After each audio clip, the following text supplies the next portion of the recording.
apostujt që ishin bijtë e Izraelit.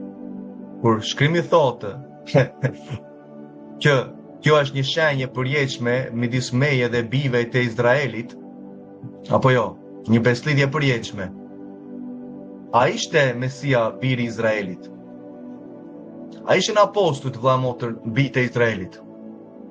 Ishin bijtë e Izraelit, ishin izraelitë, nuk ishin as nga Greqia, as nga Italia, si sot pretendojnë t'i bëjnë në këtë rast denominacione të ndryshme që kanë dhënë në Shqipëri.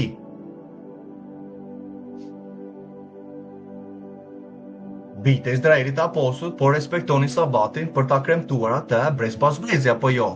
Në nderim të asaj që ati kishte folur, urdhërimet e tija. Urdhërimet e tija janë të përjetshme, apo jo?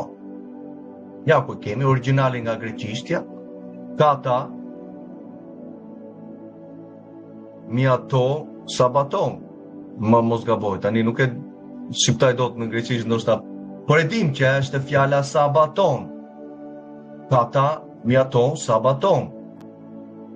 Në çdo sabat, vëlla motër, në çdo sabat mblidheshin bijtë e Izraelit për të nderuar beslidhjen në këtë rast e përjetshme që është sabati, një shenjë e beslidhjes së përjetshme. Shenjë do thotë që ti dallohesh për asaj shenjës, ke një vulë që ti në këtë rast po praktikon këtë gjë.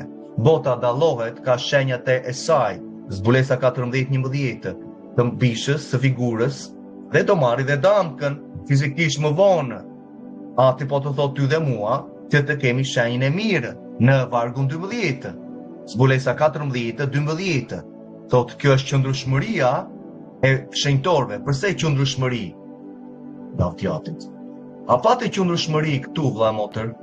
Ku vajti? A pati qëndrueshmëri Mesia Jashua këtu në shkretetir kur ai shkoi për të testuar nga djalli? A pati qëndrueshmëri